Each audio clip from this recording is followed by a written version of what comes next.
네, 안녕하세요. 신박사 인사드리겠습니다. 이번 시간은 종목 진단, 포트폴리오 진단을 해보도록 하겠습니다. 어, 굉장히 중요한 어떤 시점이라는 얘기를 제가 최근에 많이 드렸고, 그리고 좀 지친다면 또 지칠 수도 있는 어떤 시점이면서 또 이제 그 장세의 어떤 색깔 변화에 빠르게 거기 편승하지 못하면 포트폴리오가 그쪽 방향으로 이제 구축이 되어 있지 않으면 사실 이제 향후 신고가 흐름을 낸다 하더라도 계좌가 거기에 좀 편승하지 못할 가능성이 높기 때문에 조금 고민을 하실 수 있도록 어떤 이 기회를 좀 모색할 수 있도록 하기 위한 어떤 진단, 진단도 타이밍이 저는 중요하다고 생각하거든요. 그래서 지금이 여러분들에게 좀 해드릴 타이밍이다 판단을 했고요. 행복한 미래를 위한 동행이죠. 신박사의 꿈의 주식 동행은 함께 가면 멀리 굴 수 있다는 그런 말씀을 계속 드려왔습니다. 포트폴리오 관련된 그리고 종목 관련된 점검 진단 한번 해보도록 하겠습니다. 일단은 그 요청이 먼저 온 순서대로 제가 좀 진행을 하는데요. 종목 진단 제가 이제 멤버십 분들에게 먼저 공지를 드렸기 때문에 아마 이제 요청하신 분들이 멤버십 분들이 이제 대부분 초기에 제가 해드리겠는데 어쨌든 많이 중복될 것 같아요. 제가 이제 그동안 이 마감 영상이든 이제 언급을 드리거나 분석해드리거나 계속 커버를 해드렸던 종목군들 뭐 그런 것들이 좀 대부분이실 것 같고 그 외에 이제 오랜 기간 좀 뭐 물려 있다든지 이거 처치가 어떻게 해야 될지 막 이런 것들 있죠. 그런 것들도 이렇게 좀 물어보신 것 같은데 천천히 한번 좀 체크를 해보도록 하죠. 테스가 이제 첫 종목인데요. 테스 같은 경우는 수급이 최근 좋지가 않죠. 기관 외국인들도 이제 수급을 좀 매도하는 그런 흐름을 보여주고 있고, 근데 이제 수급 자체는 이게 바람과 같아 가지고요. 사실 뭐 반도체 섹터 전반적으로 좋을 때는 다 같이 좋고 안 좋을 때는 뭐 다 같이 안 좋아요. 그래서 지금 뭐 반도체 섹터 관련된 종목들 수급 좋은 종목들 뭐 별로 없습니다. 뭐 PSK 뭐 원익 IPS 이런 것들 뭐 기관 외국인들 매도하는 어떤 흐름을 좀 보여주는 흐름이고요. 그러니까 테스만의 문제로 지금 주가가 빠진다는 건 아니고요. 결국 이제 무슨 종목이 이 종목들을 움직이겠습니까? 삼성전자하고 하이닉스겠죠. 삼성전자 하이닉스가 이제 본격 움직이기 시작하면 이 탄력도 삼성전자가 만약에 여기서 이제 치고 달린다 이제 뭐 발표되고 투자 발표되고 이제 반도체 섹터군이 글로벌적으로도 흘러갈 때 이렇게 85,000원 요 라인을 돌파하면 제가 볼 때는 세게 밀어붙이는 지점이 될 것 같은데 요 지점을 돌파를 하는 어떤 흐름이 전개된다든지 여기서부터 거래 터트리면서 치고 올라오는 흐름이 전개되면 삼성전자가 그러면 이제 테스라든지 원익 IPS 테스는 한 종목으로 그 종목으로 보는 게 아니에요. 무슨 얘기인지 아시겠죠? 삼성전자와 SK하이닉스의 흐름으로 같이 움직이는 거라 보시면 돼요. 알겠죠? 그래서 단순히 테스만의 어떤 흐름으로 가는 건 아니다. 테스 그 개별 종목의 어떤 흐름으로 가는 건 아니다. 이렇게 좀 이해하시고 SK하이닉스도 마찬가지로 지금 이제 여기서 왔다 갔다 하는 흐름이잖아요. 추세가 전환됐다고 보여지는데 다시 또 시장에 또 뭐 금리 관련된 내용이 나오면서 이렇게 다시 또 요 부분까지 내려왔잖아요. 그러니까 요 부분까지 내려오니까 어떻게 됩니까? 양봉으로 전환되죠. 개파락 하더라도. 그러니까 여기서 이제 저점 매수하는 수급들이 이제 있다는 건데 결국은 삼성전자 하이닉스가 움직이는 어떤 가운데 테스라든지 원익 IPS 반도체 장비주들도 움직일 것 같고요.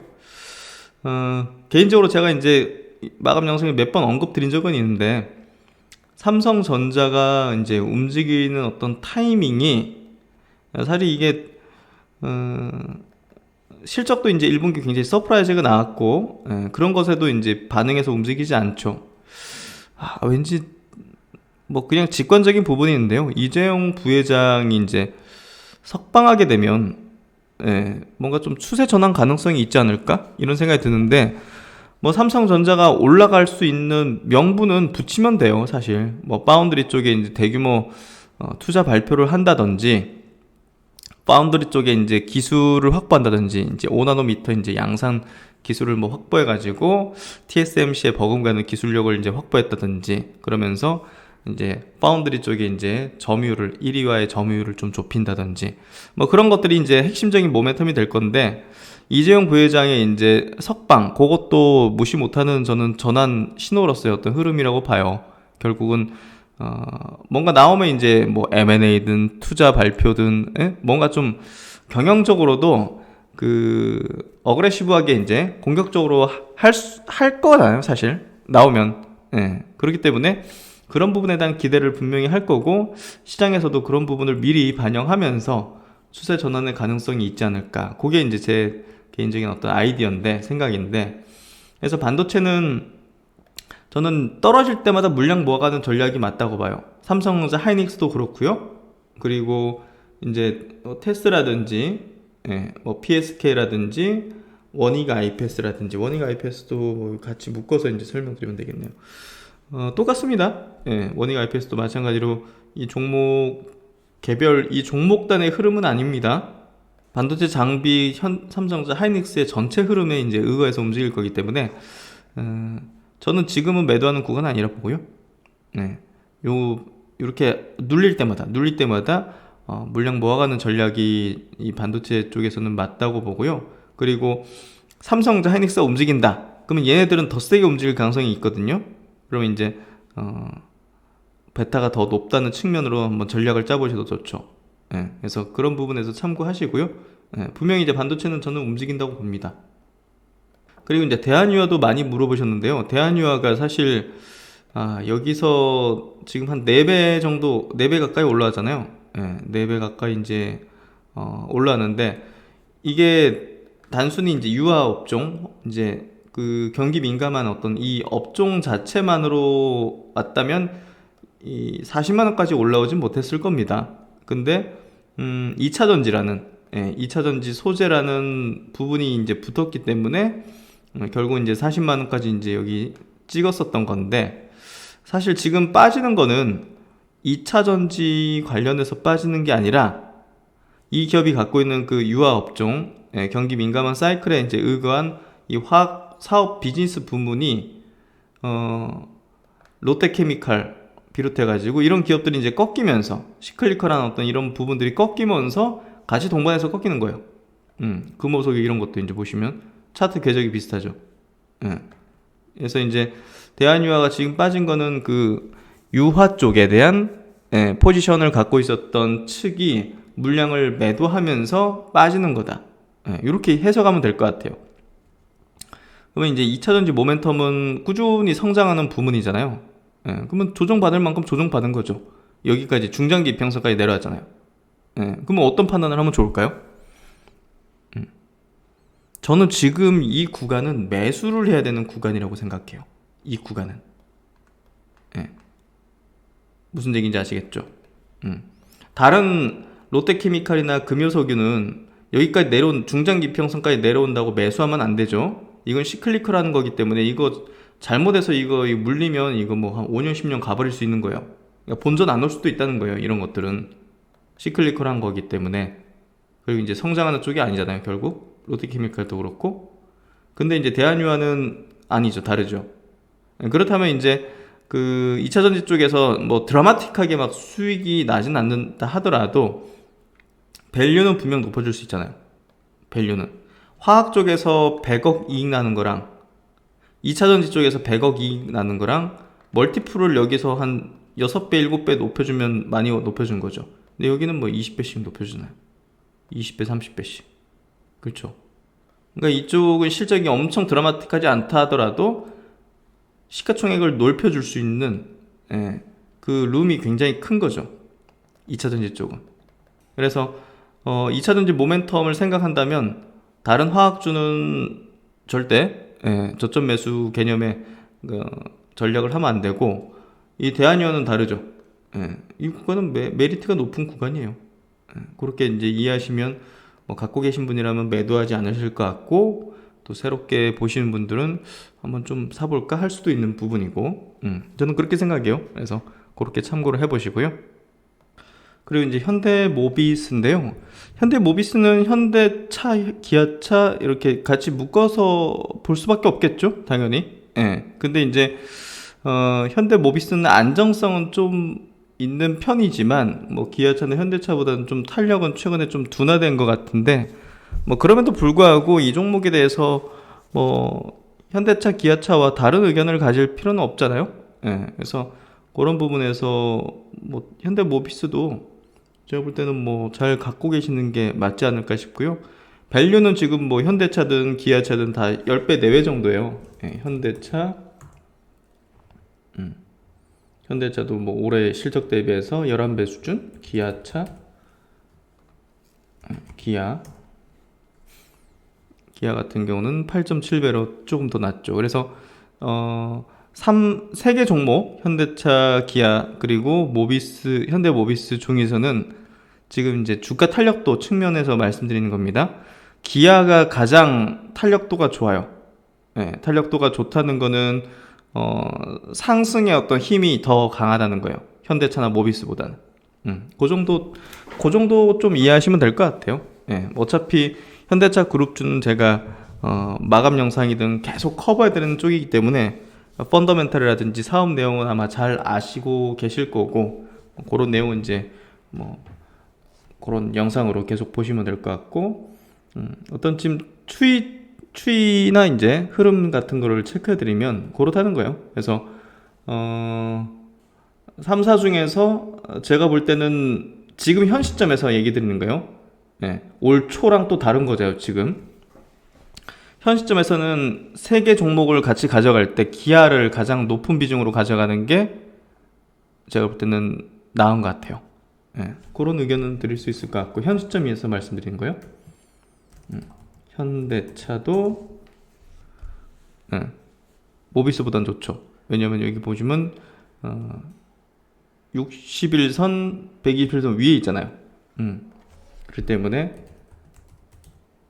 보다 더 이제 탄력적인 흐름이고 현대모비스는 지금 121선 밑에 있죠. 예, 그러니까 어떤 전략이 필요하냐? 이게 많은 투자들은 반대로 하거든요. 현대모비스가 이렇게 현대차나 기아보다 더 빠져 있으니까 이거를 더 사야지. 근데 저는 그렇게 생각하지 않고요. 예. 이거는 그대로 물량을 그대로 들고 있는 게 맞고 갖고 있으면 예. 현대차하고 이제 기아는 비중을 좀 높일 수 있는 그런 주가의 흐름을 보여주고 있다. 이렇게 보시면 될 것 같아요. 그래서 중장기 평선 위에 있느냐 아래에 있느냐에 따라 가지고 전략이 달라지는데 위에 있는 애들이 더 탄력적이다. 그렇게 좀 이해하시면 될 것 같아요. 그래서 이렇게 비교하면 될 것 같아요. 카카오하고 네이버를 볼 때 카카오는 여기 보시면 121선 이동평균선을 한 번도 안 깼죠. 그리고 여기서부터는 올 초부터는 61선도 한 번도 안 깨고 지금 지지받고 올라가죠. 그죠? 네. 그리고 이제 네이버 같은 경우는 보시면 이제 올 초 60일, 21선 위에 있다가 이때 이제 깨버리죠. 61선 뭐 깨버리죠. 그리고 여기서 120에서 살짝 깨지만 뭐 지지받고 이제 올라가는데 카카오보다는 이제 지지력이 약했죠. 그러니까 이제 올라갈 때 힘 자체가 뭐 펀더멘털이나 이제 뭐 사업 내용 그런 거는 이제 일단은 예외적으로 이제 그거는 다른 차원으로 보고 지금 주가의 어떤 흐름이나 이제 탄력도에 대한 얘기를 드리는 거니까 그런 부분에서 볼 때는 카카오가 더 탄력적이고 강하다는 힘이 세다는 거는 이미 여기서부터도 알 수 있죠. 사업이 뭐가 더 유명하다 이런 거 말고 주가 탄력만으로는 수급만으로는 카카오가 이제 더 탄력적이었다 볼 수 있는 거죠. 그랑 비슷하다 보면 될 것 같아요. 기아하고 기아 탄력도 보시면 중장기 평선 안 깨고 올라가잖아요. 그러면 올라갈 때 나중에 올라갈 때도 정고점 돌파할 때도 가장 강할 가능성이 높아요. 모비스보다는. 그래서 너무 모비스가 뭐 안 좋다는 느낌으로 좀 얘기하는 것 같은데 그런 게 아니라요. 3사 모두 이제 좋고 투자 매력도 높고 하지만 세 개 종목 중에서 탄력도에 대한 얘기를 드린 거니까 그 점 참고해서 전략에 활용하시면 좋을 것 같고요. 그리고 이제 KMW 이제 5G 종목에 대한 질문을 하셨는데 이건 제가 이제 코멘트를 드린 지도 얼마 안 돼 가지고 뭐 다른 코멘트를 드릴 게 없죠. 일단 제가 이제 바닥은 어느 정도 이제 형성하고 있는 것 같다는 얘기를 드렸고 갖고 있으신 분들이 매도할 이유가 전혀 없는 구간이다. 어차피 모든 안 좋은 것들은 다 반영된 상황이기 때문에 그런 측면에서는 그 홀딩하는 게 맞다는 얘기를 드렸고, 요 날이 이제 보시면 장대 양봉으로 팡 치면서 21선 위로 솟구쳤죠. 그리고 여기서 또 지지받고 21선 파란색 21선 지지받죠. 그러면 추세는 좀 돌려졌다는 인식을 할 수 있는데 이 중장기 이평선이 굉장히 견고하거든요. 이거를 한 방에 뚫어낼지 뭐 진짜 한 몇 개월, 한 5, 6개월 이렇게 여기서 왔다 갔다 시킬지는 모르지만 그건 하반기에 이제 나오는 모멘텀의 어떤 정도와 여하에 따라서 다를 겁니다. 그래서 지금 막 이렇게 될 겁니다, 이렇게 막 큰 소리 치는 사람이 만약에 있다면 그 사람은 이제 무당인 거죠, 무당. 어떻게 될지 모르는 거예요. 근데 어쨌든 여기선 저항을 받을 가능성이 높다는 거예요. 메가톤급 호재가 터지지 않는 한은. 그런 부분에서 전략을 한번 잘 각자가 맞닿아서 될까요? 일률적으로 전략을 가지기보다는 자신이 가지는 어떤 성향이라든지 이런 거에 따라서 전략은 달라질 수밖에 없어요. 난 이거 여기 올라오면 팔겠어. 다른 걸로 기회 더 볼래. 나는 여기가 본전이니까 7만원 본전이니까 요 정도까지는 한번 버텨볼래. 5, 6개월 지나도 상관없어. 이런 어떤 각자가 다른 어떤 전략을 펴실 수 있을 것 같은데요. 어쨌든 이 구간은 절대 매도하는 구간이 아니었다. 바닥이었다. 모든 악재가 반영되는. 그래서 지금은 바닥은 어느 정도 확인했기 때문에 어디까지 올라갈지에 대한 부분이 이제 뭐 수주 소식이라든지 뭐 여러 가지에 따라 가지고 달라질 수 있는 그런 구간으로 들어가는 것 같아요. 그래서 5G도 뭐 계속 제가 커버해 드릴 거니까 그 정도 생각해 이제 체크하시면 될 것 같고, 그리고 이제 RFHRC 같은 경우는 뭐 이 종목은 5G 종목이 아니다 이제.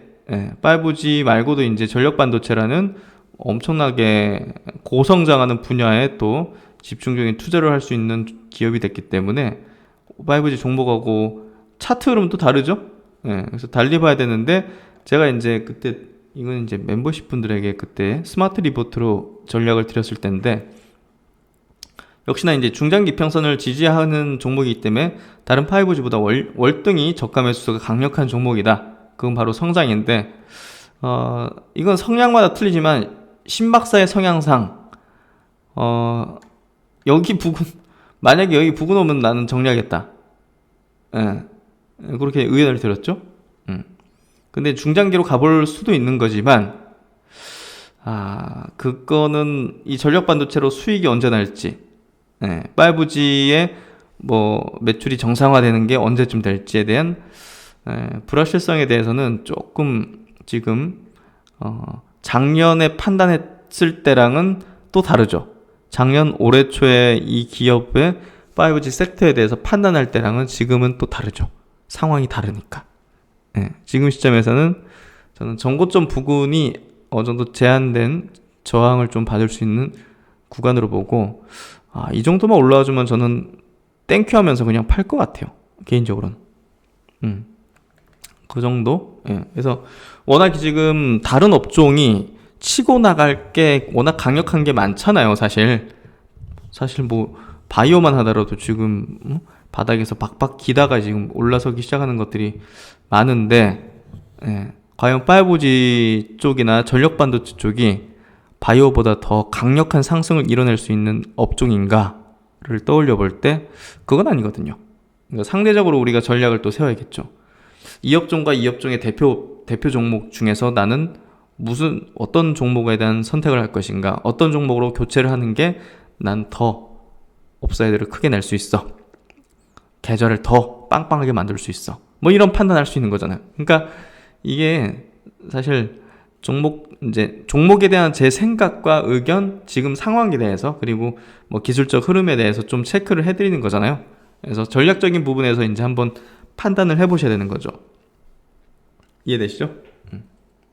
그리고 포스코 케미칼. 포스코 케미칼이 와 진짜 강해요.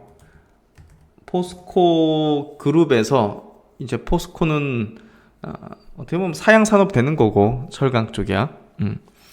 2차 전지 이제 뭐 광물이라든지 소재라든지 이렇게 음극재, 양극재 이런 방향으로 이제 그룹이 역량을 집중하고 포스코 케미칼에 많은 어떤 에너지와 자원을 투입하는 것 같아요.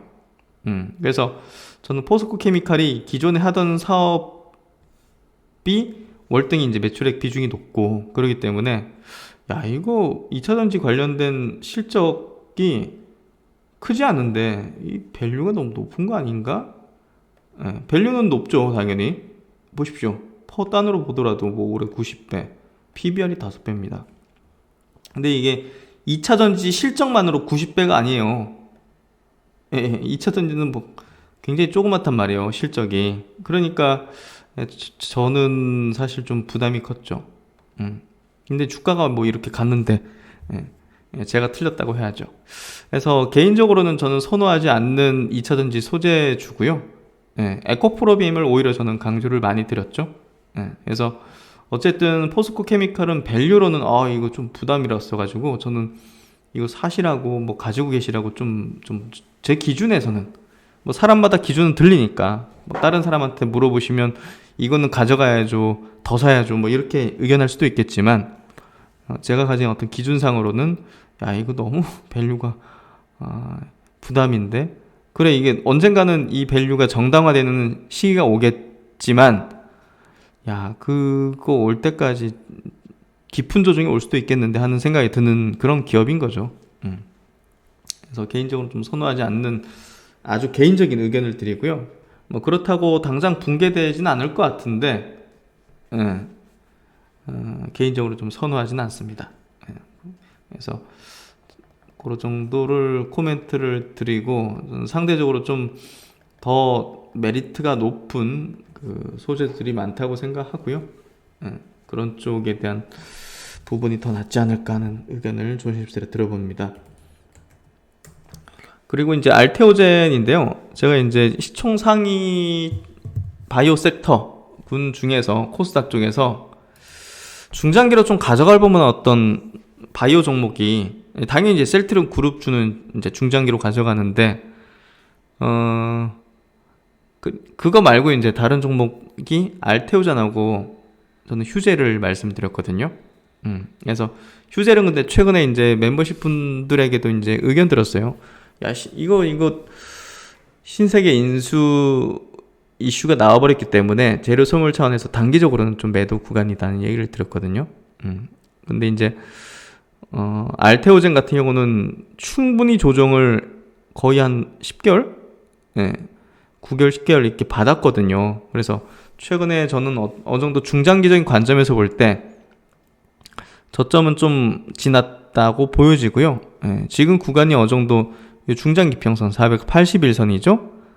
2년 동안의 이동평균선 그 부근에서의 어떤 저점대를 만드는 그런 모습이라고 봐요. 그래서 알테오젠은 지금 구간은 저는 메리트 높다고 생각하고요. 이 종목도 자주 커버 드리니까 시총은 3조 3천억에 지금 뭐 SC 제형으로의 어떤 그 플랫폼 기술이 워낙 추가적인 기술 수출 가능성이 열려 있는 상황이고 또 기술 이전한 그런 어떤 그 부분들이 파이프라인에 적용되면서 그게 뭐 전임상, 일상 이렇게 넘어오게 되면 또 이제 마일스톤 유입이라든지 뭐 기대 가치가 또 올라가죠. 그래서 결국은 알테오젠은 바이오시밀러 사업도 이제 하고 이런 부분에서 볼 때 장기적인 관점으로 접근할 수 있는 그런 대표 바이오 종목이라고 생각해요. 그래서 알테오젠은 좋은 관점, 지금 구간은 좋은 구간입니다. 그리고 태고사이언스인데요. 태고사이언스도 뭐 지속적으로 이제 말씀드리는 종목이죠. 옆으로 좀 기고 있는 거예요. 뭐 무너질 이유도 나빠질 이유도 없는 상황이고요. 세포치료제 CDMO 사업. 그래서 세포치료제로 유명한 어떤 국내 회사입니다. 그래서 이게 좀 지겨울 수 있어요. 옆으로 지금 횡보시키고 하는 부분들이. 근데 결국은 차바이오텍 통해 가지고 이제 보세요. 1년을 이렇게 옆으로 횡보시키고 지금 튀어오르기 시작하잖아요. 그렇죠. 그래서 그 세포 치료제 관련된 기업들이 작년에 이제 첨생법이 시행되면서 보다 더 이제 탄력적으로 상승할 수 있는 그런 규제적인 어떤 완화를 이제 얻게 됐거든요. 임상도 더 빨리 할 수 있고, 뭐 지정 받으면서 이제 혜택도 받을 수 있고. 근데 이게 작년에 코로나 모멘텀에 의거한 바이오 종목들이 득세하고 주도하면서 묻혔거든요. 그러면 이제 제가 가지고 있는 주식의 어떤 뭐 기준상 이런 종목군들은 눌리는 거거든요. 그럼 언젠간 튀어오른단 말이죠. 원래 나와야 됐던 시세 구간에서 시세를 못 만들어냈어요. 시장 분위기상. 그러면 어느 정도 코로나 분위기가 지나가게 되면 이런 세포 치료제 관련된 기업들은 시장의 중심축으로서 시세 분출을 만들어낼 가능성이 매우 높아요. 그래서 이제 차바이오텍이 왜 여기서 솟구쳤을까요? 왜 여기서 차바이오텍이? 뭐 이슈 나온 거 없잖아요. 특별한 거는. 여기 특허 획득한 거 이것 때문에 올라갔다고 생각한 건 아니죠. 올라가는데 이게 나왔을 뿐이지. 왜일까요? 그냥 올라가니까 그냥 기분 좋은 거에서 끝나면 사실 향후에 어떤 투자의 어떤 뭐랄까 기준을 정립하는데 도움이 되진 않겠죠. 그런 생각을 해봐야 되는데 올라가는 시점 자체가 시장의 어떤 흐름상으로도 이제 바이오 섹터에 이제 수급이 좀 돌 때이기도 했고 코로나가 어느 정도 지나간다는 부분에서 이제 그런 부분이 좀 부각되기 시작했을 때죠. 백신 접종도 이제 많이 되고 국내 상황도 좀 코로나 좀 지나가는 거리두기도 이제 좀 완화시킨다고 하잖아요. 그러니까 이제 코로나 관련 주들의 어떤 중심축에서 이제 다른 축으로 갈 수 있는 이 세포 치료제, 유전자 치료제 뭐 이런 방향으로 시장 분위기, 바이오 섹터의 분위기가 형성될 수 있는 구간이 왔다고 본 거예요. 그러니까 움직이는 거예요. 그러니까 차바이오텍 질문 주신 분도 계시니까 제가 같이 이제 하면 태고사이언스도 이제 세포 치료제 관련 기업으로서 차바이오텍처럼 이제 언제부턴가 솟구치는 형태가 나온다든지 전체 이제 바이오 섹터 전체 흐름상 움직일 수도 있고요. 아니면 이 기업이 갖고 있는 이제 세포 치료제 있죠? 그 어깨 힘줄 이제 재생시키는 거고 치료제. 그 임상 모멘텀 붙으면서 올려칠 수도 있고요. 그건 이제 모릅니다. 근데 이거는 옆으로 돌리는 시기지. 이거는 언젠간 저는 추세가 나온다고 봐요. 이제 시총도 그렇고 밸류도 굉장히 좋은 상황이기 때문에. 그래서 부담도 없어요. 그렇죠? 주가 위치라든지 이런 것들이 전혀 부담이 없기 때문에 태고사이언스는 참 좋은 기업이에요. 기술력 높은 게 이제 검증된 기업이기도 하고 또 그거를 신약을 개발하기 위해서 계속적으로 이제 그쪽에 자금을 투입하고 에너지를 투입하면서 잘 진행하고 있죠. 국내 임상도 그렇고 미국 임상도. 그래서 강소기업이에요. 강소기업. 작다고 무시해서는 안 되는 그런 바이오 기업. 그렇게 생각하고요. 그리고 이제 파맵신도 참 많이 이제 질문 주셨는데요. 파맵신이 정말 이게 많이 빠졌어요. 사실 여기만 치더라도 지금 여기서만 치더라도 거의 반토막이잖아요. 그래서 이게 유중을 발표하기 전에 유중을 발표해야만 하는 그런 상황을 만든 것 같아요. 제 생각에는.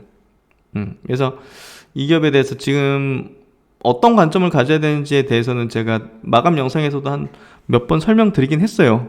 그거를 못 보셨던 분들이 질문을 집중적으로 하셨을 거라 생각되는데 뭐 개인적인 의견이니까 참고하십시오.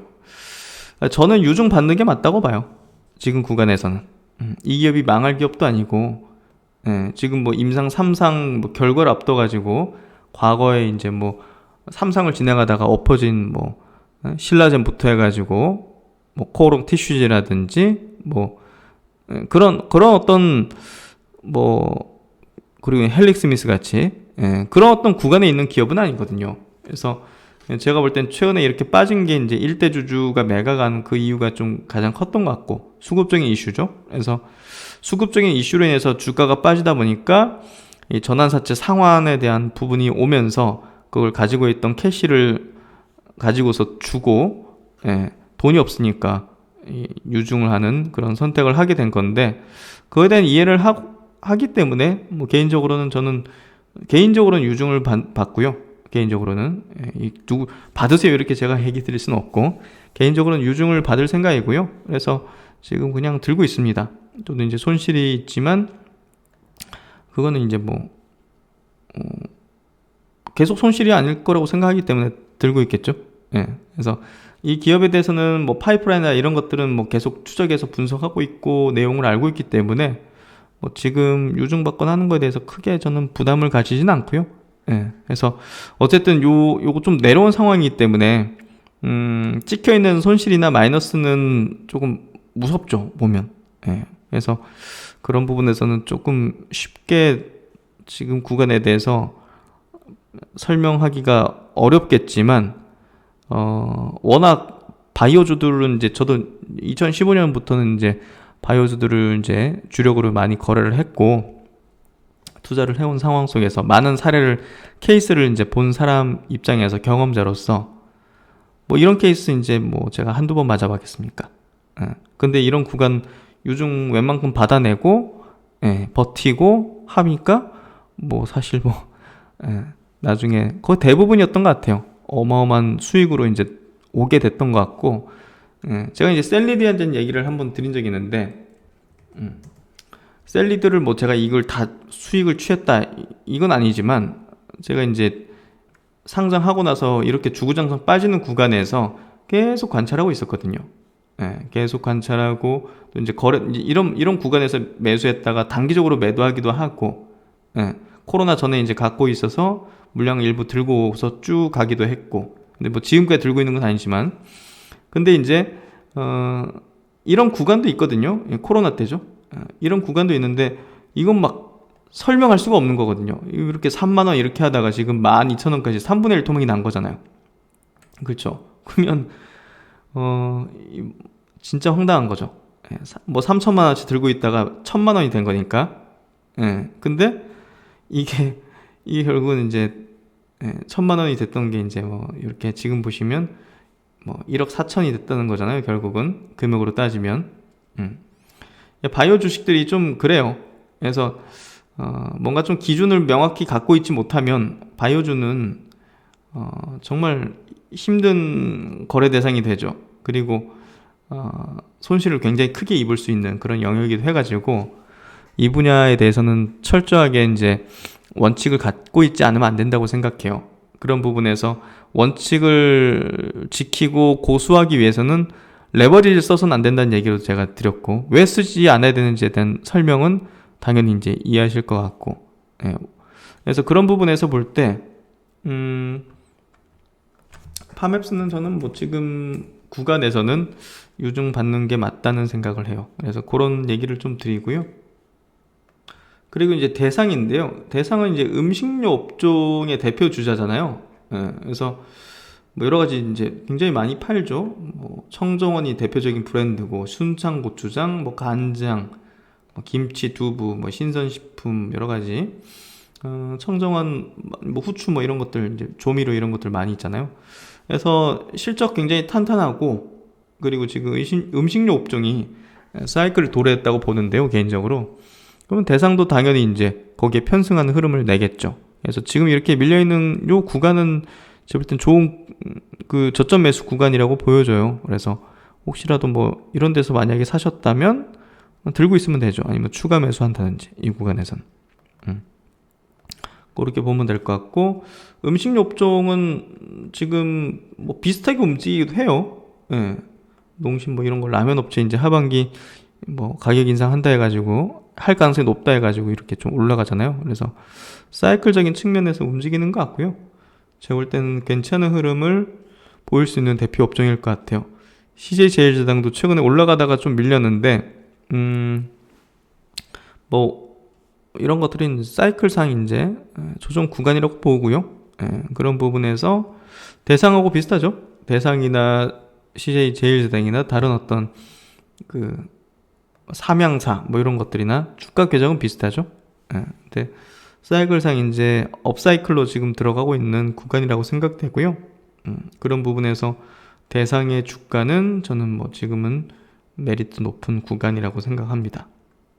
그리고 이제 NK맥스인데요. NK맥스는 이것도 계속 제가 커버해 드리지만 NK세포 치료제로서 지금 올해 하반기에 나올 뭐 중간 결과라든지 임상 모멘텀들이 좀 많아요. 그래서 그런 부분에서 저번에 이제 한번 주담아 통한 것도 제가 멤버십 분들에게 올려드렸는데 자금 조달한다고 얘기하던데 다음날 바로 이제 공시가 뜨네요.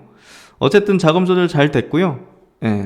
이제 어느 정도 저점대를 좀 형성하고 이제 턴을 하는 그런 흐름이 될 것 같아요. 그래서 앞서 여기서도 보시면 10월달, 12월달 이때도 정말 주구장창 눌렸죠. 그러다가 솟구쳤는데 바이오 주식은 뭐 7, 8개월 갤글대다가 1, 2개월 상간으로 급등시켜버리는 그런 특성을 지니고 있기 때문에 지겨움을 인내한 자가 수익을 독식하죠. 그런 부분에서 제가 볼 때는 NK맥스는 지금은 인내하는 구간이라고 생각해요. 그거에 대한 생각은 확고하게 유지해서 드리고 있습니다. 그러면 이제 그 다음 종목은 이제 2부에서 또 이어서 진단을 해드리도록 하겠습니다.